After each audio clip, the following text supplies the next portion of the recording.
Evie. One day, Evie's teacher assigned the class an extra special project. They were to do a book report on their favorite book. Evie's favorite book is called A World Without Mistakes. It's about how a boy imagines a world where no one makes mistakes. In the story, everything starts to disappear because if no one made mistakes. The things we like, our TVs, internet, even our houses wouldn't exist. After writing her report, Evie asks her mom what her favorite book is. Her mom hands her a huge mystery novel. Evie takes a look at it and runs into some trouble. There are no pictures, and there are long words that Evie can't even pronounce. Trying to read the book makes her head hurt, and she starts to get frustrated. Her mom reminds her about the main character in her favorite book and how he worked through problems. Evie knows that she can train her brain if she practices enough. Evie and her mom read the first 2 pages of the mystery novel together. Her mom helps her sound out the big words and explains what they mean. They decide that they'll read the novel every day until it's finished. Your brain is like a muscle.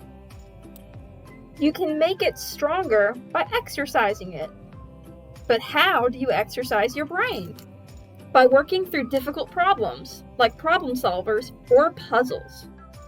It's okay to make mistakes. Just remember that you have to keep trying and practicing. Let's take a tour of the brain. This part is called the cerebrum. It's the biggest part of the brain. The cerebrum helps us think and solve problems. There are 2 sides of the cerebrum, the left side and the right side. This part back here is called the cerebellum. It's a lot smaller, but it helps you move. The cerebellum helps you stay balanced on a bicycle and stand up. Over here is the amygdala. This part of your brain controls your emotions and feelings. Without it, you wouldn't be able to feel the difference between losing or winning a game. And finally, we stop at the brainstem. This part of the brain keeps you breathing and your heart pumping without you even noticing.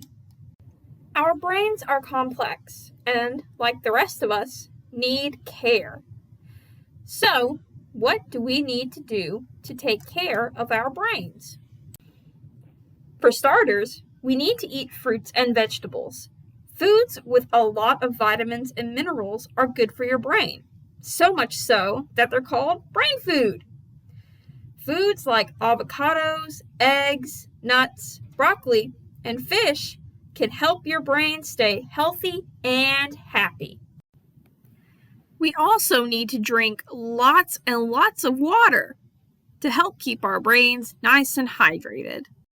Getting plenty of rest and exercise can help as well as working on difficult problems like puzzles or problem solvers.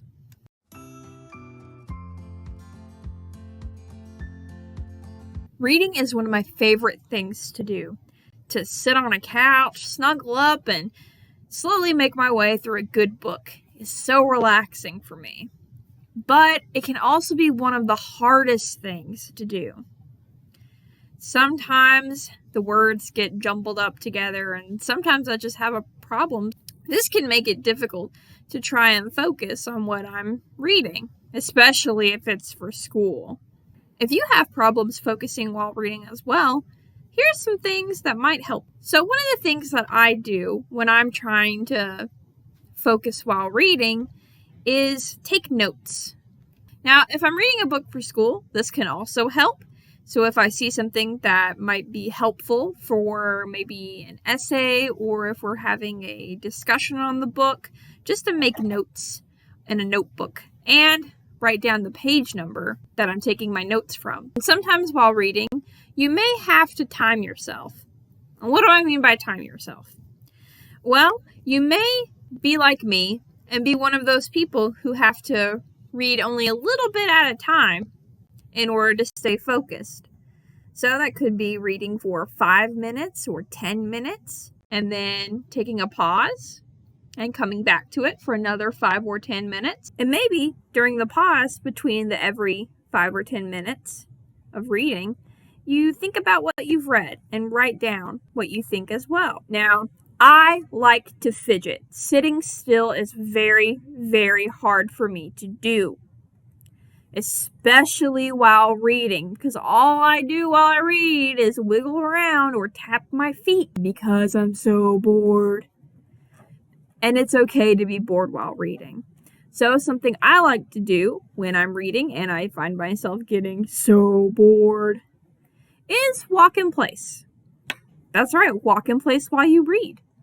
For me, that helps me concentrate because I'm getting all of my wigglies out while I'm reading. So what if you do want to get into reading books, but there are problems with concentrating and focusing? Well, you can start by getting smaller books.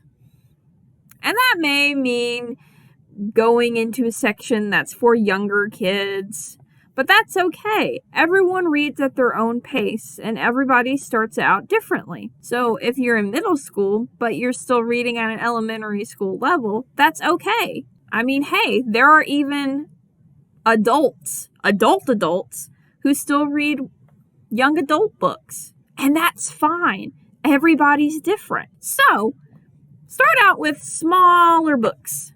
Books that don't have a lot of chapters or have pages with a lot of words on them. Those might be able to help. You can also get books that are written in verse. What does that mean? That means books that are basically poetry. Sometimes it's a lot easier to read a book if the lines rhyme and if there are a lot of breaks between paragraphs, or if there are a lot of line breaks. Sometimes having a bunch of words on a page can be very intimidating. So if a page has like maybe 2 or 3 paragraphs on it, that can be a little bit easier to go through. Another thing that you can do if you want to start getting into reading but have problems focusing is read graphic novels. What? Are you telling us that we can read what's basically comic books and that counts? Yes! Graphic novels count as books, and you should read them because they're really good. Graphic novels have a lot of pictures with not a lot of words, and so you can get through them like that. You can also read hybrids. Hybrids? Yeah, hybrids. What do I mean by hybrids? Well, books that are partially novel, partially graphic novel, which means that they are books that have pictures, but not as many pictures as graphic novels. But they also don't have as many words on the pages as regular novels. Think like Captain Underpants. Captain Underpants is a great hybrid book for kids to read. It also has the fliporama in it, which is genius, if I say so myself. I know reading can be scary sometimes. I used to be a little bit afraid of reading as well. But if you give a little bit of time to read and take some breaks and maybe take some notes and kind of figure out where you want to start out, it can make reading a little bit easier and a lot more fun.